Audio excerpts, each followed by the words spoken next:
Receive பண்ணும்போது அந்த product வந்து உள்ளே இல்லைன்னு சொல்லி தெரியக்கூடாதுன்றதுக்காக அந்த கல் வச்சுருக்காங்க. ஸோ அந்த கல்லும் அந்த லேப்டாப்போட சார்ஜரும் இருந்துச்சு. ஸோ இது ரெண்டும் அந்த ஜஸ்ட் பேப்பர்ஸ் மாதிரி இருந்துச்சு. ஸோ இதை பற்றி நாங்கள் வந்து அமேசானில் வந்து அப்போ உடனே பேசினோம். அவங்க என்ன சொன்னாங்கன்னா 24 ஹவர்ஸ் வித்தின் 24 ஹவர்ஸில் வந்து உங்களுக்கு வந்து சொல்யூஷன் கொடுப்போம் அப்படின்ற மாதிரி சொல்லியிருந்தாங்க.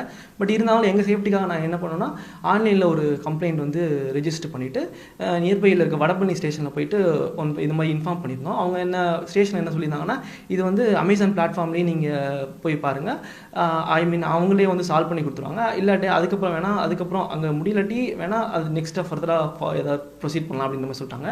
ஸோ நாங்களும் வந்துட்டோம். ஸோ நெக்ஸ்ட் டே அதாச்சும் நவம்பர் 17 அன்னைக்கு மறுபடியும் கஸ்டமர் கேர் சப்போர்ட் கால் பண்ணியிருந்தோம். கால் பண்ணதுக்கு அவங்க என்ன சொன்னாங்கன்னா, ஸோ எங்களுக்கு ஒரு டைம் தேவைப்படுது, ஸோ 4 days கொடுங்க, உங்களுக்கு வந்து நவம்பர் 24 அன்னைக்கு நான் உங்களுக்கு வந்து சொல்யூஷன் கொடுக்குறோம் அப்படின்னு சொல்லியிருந்தாங்க.